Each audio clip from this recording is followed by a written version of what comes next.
Standing in hate of someone is like drinking a poison and hoping they'll die. Because that molecule lands in your cellular structure and replicates itself and produces stresses on your system that, if you don't deal with them, will kill you. That's what Jesus was teaching 2,000 years ago. He was teaching people how to take charge of their own physiology. Now, when you start to take charge of that process, what you'll see is that the strongest resonating energy is what produces the result in the system. How is it? We've all heard of the fellow who went to the doctor, had a totally clean bill of health, and 6 months later got sick. They took him into the hospital, did an exploratory, sewed him up, sent him home, said, "Too filled with cancer, we can't do anything, you're going to die." And 3 days later he was dead. It's like, wait a minute, how is that possible? 6 months ago he was perfectly healthy. What happened?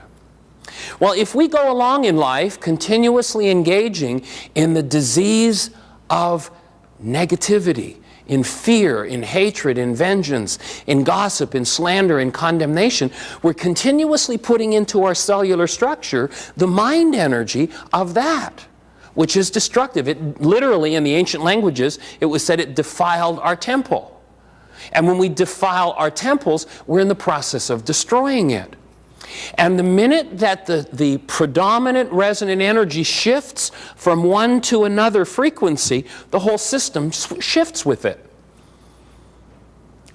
How many of, let's say, you drive the same route to the office every morning, and you're listening on your stereo, on your car stereo, to this nice, quiet FM music. You're rolling along, and the same corner, every day when you hit that corner, all of a sudden the radio station you're listening to disappears, and you've got this rock and roll noise that comes in on top of you.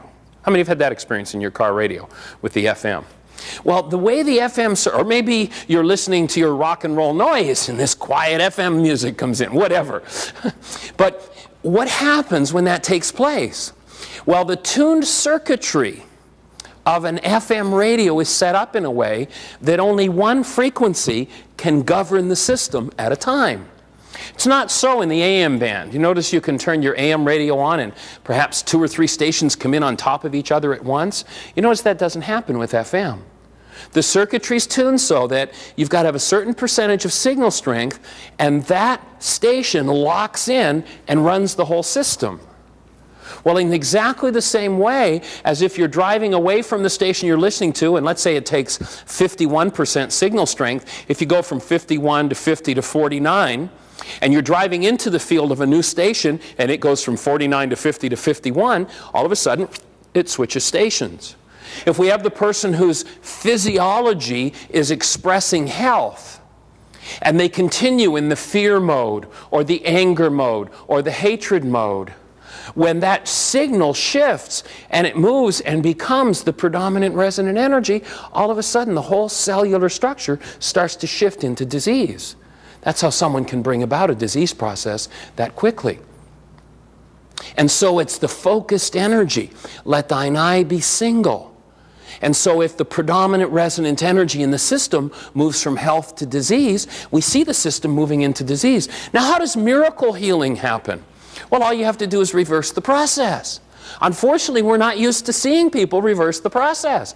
It's not unusual to hear about Joe or Harry or Bill that had a totally clean bill of health, and they're now in this terrible process, or this terrible disease has stricken them. Why do we think that to have somebody who has a disease process going on, and we hear that they've moved to health all of a sudden, is a miracle?